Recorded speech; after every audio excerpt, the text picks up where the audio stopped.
Hey guys, welcome back to my channel. We're in for another review of Love After Lockup, or Life After Lockup Season 2, Episode 41. Does that make sense? Like, just start a new season. If you're gonna call it Life After Lockup, okay, great, but it's back. Call it like Season 3, Episode 41. Like, get the fuck out of here. Anyways, let's start off with the couples who I don't care about. Let's start off with Angela and Tony. So we're at the aftermath of Tony getting onto his motorcycle and driving off to, I guess, that bitch he was fucking with. And Angela's, of course, in the front yard, looking at the ashes of Tony's burnt items. And the sister Donna Faye, who, by the way, I love that name. It is such a beautiful southern name, Donna Faye. Anyway, she comes there, and Donna Faye is me. Donna Faye is just calling it for what it is. Bullshit. Tony ain't shit. He has never done anything to even prove that he's worthy of Angela's attention. And so she's just trying to convince her dumbass sister. What did she say to her? How someone so educated gets so dumb? I mean, whew, baby. Baby, that's everyone's fucking question when it comes to Angela. Angela is trying to convince us that this is going to be the last time she's bringing Tony back into her life, that she's officially done. Donna Faye seems skeptical like us.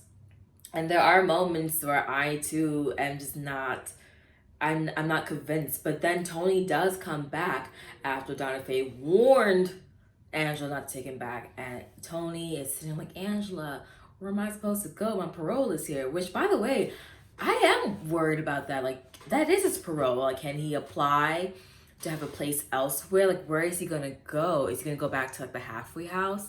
I don't know how that works out. But you know, he said he wants to go back to their house. Angela's like, no, it ain't your house, it's my house. And Angela surprised me. She really did. Because baby, she stood her mother freaking ground and told Tony to pack his shit and go. But I'm still not convinced. I'm pretty sure Tony's gonna wear her down. He's gonna call her over and over again, keep claiming that he loves her, and eventually Angela's gonna be weird down and taken back. Mark my fucking words. All right, so for our next couple, who do we have?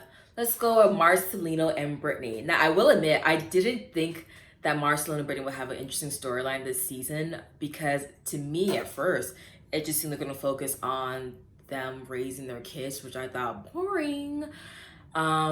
Which to a certain degree is still kind of boring, but I thought it was great to watch this cold dose of reality hit Marcelino in the face, because I don't know how much Marcelino makes in his poker lifestyle.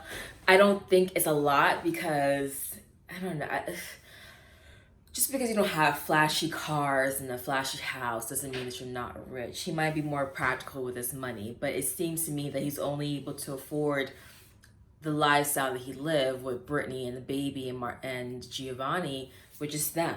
But now they're adding more people to the mix, and you know, poker just doesn't cut it, and Brittany doesn't work. And granted, if Brittany was, first of all, Brittany's pregnant right now. Like, what job she gonna get? What job she gonna get, Marcelino? Because Marcelino was very, very against the idea of him getting the job, because I think he too is aware of the fact that he's been out of the field, regardless of what field it may be, for quite some time. So it's not as if he's gonna go straight to a manager's position. He's going to have to probably answer to somebody who might be younger than him, and that can be a bit harsh for one's ego. But that's the thing, Marcelino. You just can't let your ego, you know, block you or prevent you from doing what you need to do for your family. So thankfully, he was able to, you know, suck it up, put on his nice suit, dust that resume, and get it popping. But then that recruiter. That fucking Stone Cold Steve Austin cutthroat recruiter looked at him. His background was like all I see is a guy who wants to play poker. Because Marcelino, as arrogant as he is, didn't realize that just because you have an educational background in whatever particular field, experience is key. And that's something that I had to learn too later on in my life, you know, as I hit the good old age of 30 this year. I realized about a few years back that, you know, I didn't want to pursue a master's because what's the fucking point? Let me just get more experience, especially in my field. I work in interior design. I don't need to get a fucking PhD. Like, there's no need for that. There's people in my field who didn't even go to school for interior design and is doing amazingly well. So I think Marcelino was able to see the mirror and realize that it's not going to be that simple to get a fucking, what, 67? He said, I'm looking for a job to get me about, you know, 67,000 to 75,000 grand a month, a grand a year. I'm like, what? Where do that at? Who's gonna pay you, brother? Who is gonna pay you that much money with no experience? So I don't know how that's gonna work out. I mean, I get it. If I was living comfortably playing poker, why the fuck would I want to clock in, clock out? But, you know, we'll see next week to see if Marcelino's able to get a job. I mean, listen, my daddy's going through it too. And he has to go out there and, you know, strap up and get it back into the game. We all got to do some shit for our family. Hey, he'll be all right. All right, let's go with Shane and... what is her fucking name? Lacey. I still don't like her. I don't like both of them, but I definitely don't like Lacey. I don't like the fact that Lacey is just a two-timing person. Listen, if you are not one for a monogamous lifestyle, that is A-okay. I just feel like in this day and age, we're getting to become a little more open when it comes to relationships and not necessarily maintaining the quote-unquote normative storyline of like a man and a woman and love, baby, and kiss forever. So if Lacey wants to have two husbands, bitch, I mean, find somebody who's willing to live that lifestyle. I personally think there is somebody out there, but it ain't Shane and John.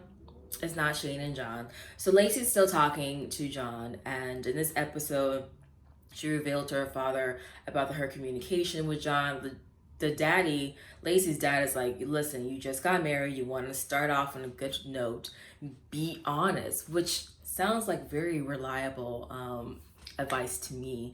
But of course, Lacey doesn't see it that way, and she doesn't feel comfortable or wants. She's afraid that Shane's gonna get angry. No shit. You're fucking talking to John. There is no reason for Lacey to communicate with John. You're not with him. You don't have children with him. Your money ain't tied with that motherfucker. So I don't understand why you need to speak with him. If he is going through it emotionally, oh well. I mean, call me cold, but oh well. If my ex is having a problem, that is his business. It has nothing to do with me. John, it's his own person. John, as an adult, does he not have a family? Does he not have friends? I just feel like his sobriety depends on him and not on Lacey. And I think she's using that as a bullshit excuse to keep a door open once Shane disappoints her. And Shane, who is clearly drunk during this move-in, because we're still at the day of their moving in or packing up to move to a new house, he finds her phone and saw that she and her friend were communicating about John. And of course, like any other person, like I'll be angry if I had a partner who ex I have a problem with, like we legit, we're about to go into blows, and yet you're still talking to them for no fucking reason. There's no need for you to speak to them. And they have a huge blowout, and Lacey doesn't want to hear the BS. She turns it into like Shane's just crazy. He wants to control her. Like, I don't like to be with a man who tries to control me. I'm not part of that. And I don't view it as controlling. I view it as setting a boundary. I get that some people and their exes communicate, but in a situation with John and Lacey, communication should not exist. It just should, especially how Shane relationship came about with Lacey. But at the same time, I also looking at Shane like, bitch, what you expect? What do you expect? Wasn't she cheating on John with you and you're expecting her to be some faithful woman? Fuck out of here. So Lacey's like threatening to divorce Shane, and they're just two trash individuals. I'm sorry. I'm trying to be like animated about them, but I can't. They're just both trash people, and watching them on a TV screen just makes me want to throw up. Get them off. Just get them off. Time for my favorite couple, Andrea and Lamar. So we finally get to see Lamar in this episode. He is chilling in LA, and I just have one question. How does Lamar support himself? Is it his rap career? Does that really pay off? I don't know. I'm not sure if I actually paid attention last season, if they reveal like what he does to like support himself and his family. But anyway, we're with Lamar and his brother, and we found that his brother actually got shot in the foot from a drive-by shooting, which I thought to myself, oh fuck, this is Andrea's worst nightmare come to life. Because I thought, like a lot of people, that Andrea was just on some high moral bullshit last season where she was bitching about Lamar and the gangbanging lifestyle, she likes to call it, and had an issue with the party get together they had, and they were smoking weed, and she just couldn't do it, and she left, and like it was just she's so stush, you know, she's a stush woman, and but yeah, shit. I mean, call me wrong. I mean, Andrea had a point. The fact that it wasn't as if someone in the neighborhood got shot. Your husband's brother got shot. It's just too close for comfort. And so I can definitely understand why Andrea now, like, are they really in the hood? They must be. I get it now. I get it. I mean, there's definitely nice places. It's like any place in the world. There's places you go to that are really nice and cute, and there's places that you wouldn't go to. Like my neighborhood, New York, I live in an area where, you know, it's on the cups of gentrification, so sometimes there's some rough nights, and on other days it's kind of cool. But hey, I get it. So Lamar expressed that he misses his wife, and he calls Andrea to figure out how they can, you know, work through this issue, because they're now living in separate states from California and Utah, which isn't much of a marriage. And they get into a little bickering about who left who, why they're not together, and the decisions they made.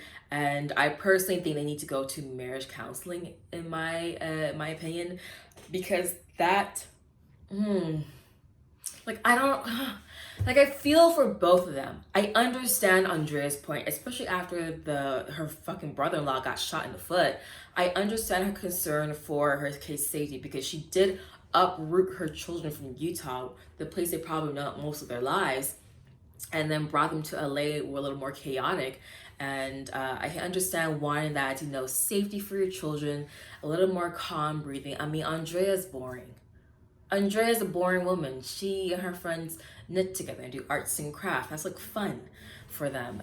So a very mellow, chill lifestyle in Utah, like a pot and a porch kind of vibe, is definitely for her. Whereas Lamar, and I totally feel Lamar. Lamar is me. I need a vibrant city too. And for someone, and if Lamar is banking on his rap to support his life, who's coming to his concerts in Utah? And I'm sure Andrea's gonna try and fucking, force Lamar to become a Mormon. So I understand why both of these people do not want to, concede or like be the one to move to whichever states. So I don't know how to work that out, honestly. But Lamar gets a plane ticket to go visit the kids, to see them in Utah. And Andrea, God, to have Andrea as a mother must be, I wouldn't say a nightmare, but I can understand it being patronizing at times, because even the children are looking at her like, girl, throughout this time, as she is preparing for Lamar, she's putting on this air that she's gonna, like, I don't want him, he better be in his best behavior, like, I can't believe he's coming here. But you're actually just giddy inside, like, she can't wait to see her husband, which makes sense. He's your fucking husband, you still love him. And even at the airport, she's trying to put on this front that it's clearly not working, because everybody sees right through it. About how she doesn't miss Lamar, doesn't want to see him. She doesn't even try to give him a hug. She's like playing this like cat and mouse game with him. Girl, hug a nigga. You know you want him. Just hug Lamar and call it a day, and sign up for marriage counseling. And then my favorite part is when at the airport there's like a gang of Mormon missionaries, and they're getting ready to be dispatched or something. And she is like, Lamar, look at this. And she uses it as a sign from God that, I don't know, Lamar is gonna like see the light. and perhaps convert to Mormonism and stay in Utah and be that white picket husband she's always wanted. But one thing I don't understand about Andrea is that I feel like Lamar presents himself the way he is today from the jump. So I don't know why she has this ideal in her mind that he wants something different, or that he's willing to become this mold that she's creating in her mind. I just feel like Lamar is very like forward and like straight to the point, and like what you see is what you get. And so I'm just confused as to why she thinks she can make him do what she wants him to do. It ain't gonna happen. But I'm interested. I want to see how this pans out, and hopefully it pans out for the best. So Priscilla can grow up with her daddy. Grow up with her daddy. But that's it. That's for Andrea Lamar. All right, let's get into our next couple. We have Megan, Michael, and Sarah. We didn't really get much from them in terms of like a lot of drama, but we did get to see Michael meet Megan's father in person. Now, honestly, when I saw this scene, I thought to myself, like, my father would fucking never. My father would never entertain the idea of meeting a boy that I met online who was in jail, trying to be married, and then got his wife pregnant. Are you freaking kidding me? Honestly, if I was Megan's dad, I wouldn't have done it. I would like, Megan, this is your business. I don't know Michael, don't care to know him, and he ain't coming to this house. I wouldn't have done that. But anyway, Michael sits down and he's like trying to tell the father, like, he wants to set things right. The father asks him if he's still married, which Michael responded that he is. And the father's inquiring, like, did Megan at least see proof that Michael was telling the truth? Because clearly Michael has a very bad record of telling the truth. So anyone in their right mind would be skeptical. And then next thing you know, you hear Megan like defend him. It just irritates me to see Megan defend Michael so badly. It's just, I feel like each week I'm just gonna like sigh, like, ugh, when I see Megan. She defends him and wonders like, why would anyone bring such documents to prove it? I mean, personally speaking, I think Michael probably should have. I mean, I know it's a strange thing to bring, but I think with his track record, it seems quite imperative that he would do so. The father just flat out tells Megan, like, I don't like Michael. He ain't for you. You can do better. I think you guys are not a good match and all that jazz. And yeah. I venture to say the same thing too. Megan has a lot to go. Megan's what, my age? Megan is 30. Megan's a 30-year-old woman who, granted, I think this is her first relationship, but still, I mean, full disclosure, I don't know why I'm telling the internet my business, but I too had never been in like a long-term relationship. I've been in flings, I've been around the block in terms of messing with people. But I haven't necessarily settled down with that one person. But I also think that I'm not one who favors that, like being a wife and having children is not something that I visualize for myself. So I can understand that for me. I think Megan wants that though. So I just find it strange that she's trying to find it in someone, first a fucking prison pen pal, and then hear this person is lying to you. I don't know. I would never be able to get over that type of lying. I really couldn't. And then for him, and then I think Michael too is also trying to get the bottom of Megan kissing his friend Rock, which, nigga, excuse me. The fact that Michael got pissed off over a kiss, yet you fucked your wife and got her pregnant, I'm messing with Megan, and a kiss would set you off, or whatever. I don't see it for them too. I'm with the daddy. I personally don't think that I think Megan's just going to become another version of Sarah. And then speaking of Sarah, we finally see Sarah, and Sarah's on her angry woman tyrant, going on about like, I can't believe Michael, her black accent really came out in this episode again. And she's sitting here like, I'm paying for all of his stuff. She is paying for his phone bill, car insurance. I venture, dare I say health insurance wife? Either way, despite everything that has happened in the last, year or two between her and Michael, she is willing to pay for anything, I wouldn't. Bitch, you got me fucked up. You got me fucked up to think that I'd be willing to pay for a motherfucker's phone bill when he not only cheated on me for quite some time, got me pregnant while fucking some other bitch. On national TV, I ain't paying for shit. Michael better go off and find his mama or his sister Day or whoever be fucking cash apping him over $1,000 a month to pay for his own motherfucking phone bill. Bitch, this is the thing that frustrates me so much about Sarah and Megan. You guys sit here, Sarah's sitting talking about I want to manipulate the manipulator. Fuck you. No, you ain't. No, you're not. No, you're not. You're paying his bills. Now, granted, you're stopping it, but you're stopping it out of pettiness. The only reason why you're stopping is because you realize he actually was getting money, and you saw like that money that he was getting wasn't going towards the children, which is fucked up in itself. But Sarah's sitting here running her mouth as if she's this rah womanhood, and she's gonna like get Michael back. You're not getting him back. In my personal opinion, I will forego the ideal of getting Michael back and focus more on getting your life back to a place where you can actually genuinely be happy. Like I sincerely want to sit here and ask Sarah, like, are you happy? Like, what does Michael offer you? And the amount of time that you were with him that just made you happy. When he was in jail, who's taking care of your kid? You. When he got out of jail, who's taking care of your kid? You. Both emotionally, physically, and financially, you're taking care of the children and yourself. I don't know what you need Michael for, dick. Come on, Sarah could find somebody else. I just wish both of these women can go. But Sarah's 2 kids deep. Oh my God. That is it for Love After Lockup. I didn't catch all the preview, but I think next week we finally get Clint and Tracy, and then we're gonna learn, like why Tracy's in jail. But at the same time, didn't we find it out last summer? Wasn't it drugs? Isn't she just back on drugs? Anyway, Goddess is back. Clint is back, and I can't wait. You know what? Do y'all think Andrea and Lamar are going to find like a place so they can just live together? I think I think they're gonna find like a nicer neighborhood in LA to move to. I really do.